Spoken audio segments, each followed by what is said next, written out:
I'd like to talk about what it looks like when somebody has internalized a lot of shaming messages, and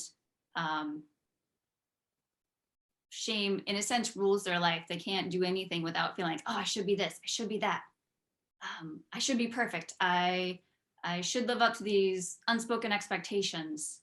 So this is something I often see with women, and sometimes men, people who are often hyper empathic, who feel a lot, who've taken on a lot, who are often caregivers.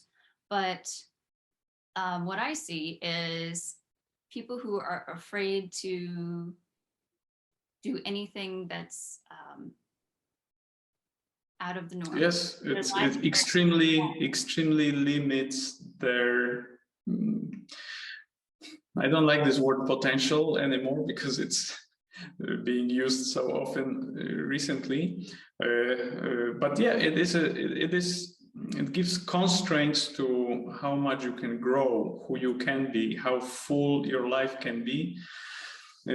Will you really try to get what you really want from other people and for yourself, for your life? But because very often this is connected with unworthiness, feeling unworthy. And very often shame is self-implied, right? If you hold this image of yourself, this story that you are really not a valuable person, or the person who does everything wrong, then of course after some time you will be refraining yourself from being with people. So you'll be not engaging, you'll be avoiding. And I think in extreme cases, you can become very, very lonely, right? Because being with anyone can potentially be hurtful. But I believe that after some time, you don't even need to have spectators. You do it yourself in your head. And this becomes very, very, very dark place to be, I think, for everyone. For everybody. To self-hatred, self-sabotage, lack of self-compassion. It's a very hard place to be because you can't escape it. You're constantly disappointing yourself. You feel like you're never good enough and never enough, and you feel stuck, like you can't change things. But that's the thing about shame, is that oftentimes these ideas that you have don't come from you. Right? They've come from outside of you about how you should be. Oh, the power of shoulds. So you've taken them on, you've internalized them as your own ideas. Yet it's something that's important to realize that this may not be something that you agree with, or it may not be an idea or a value that you can reasonably expect yourself to uphold, such as perfectionism.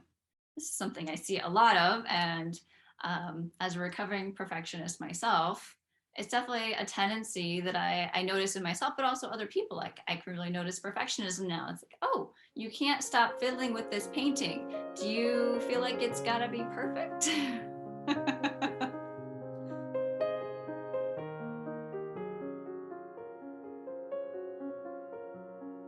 Going through the pendulum to that other side of sloppiness, of thinking, I am great, I've done everything right?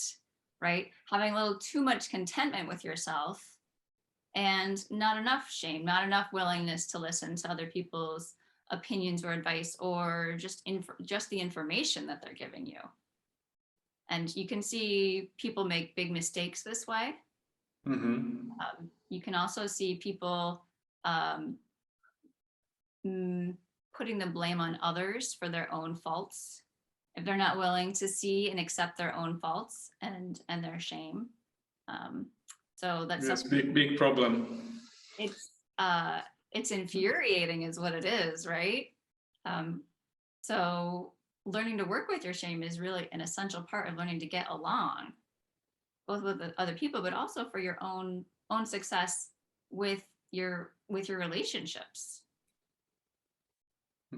Yes, I'm really surprised that I'm saying that shame is a beautiful emotion. So a few years ago, it was impossible. I didn't have such a perspective that it's so important and that it can bring so much value to my life and be such a wonderful tool that will help me to be more free, which I truly appreciate.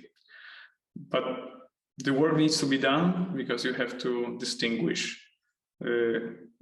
what kind of shame you are feeling, if this is yours or this is inflicted.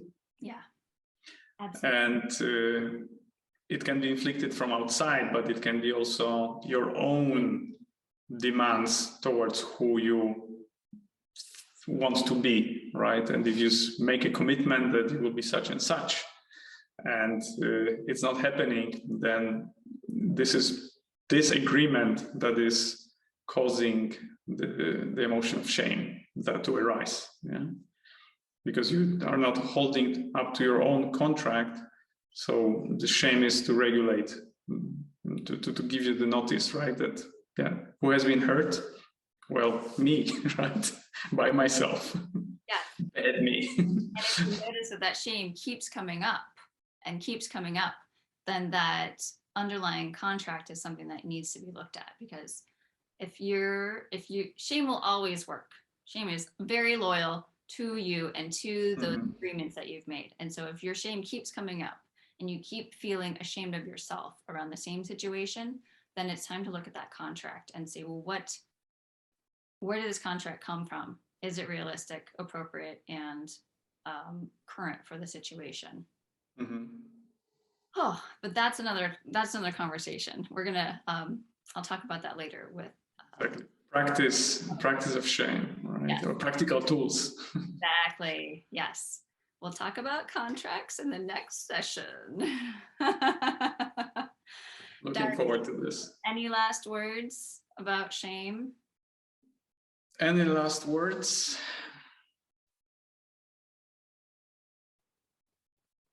No. Well, thank you. And I thank your shame for stopping you from repeating yourself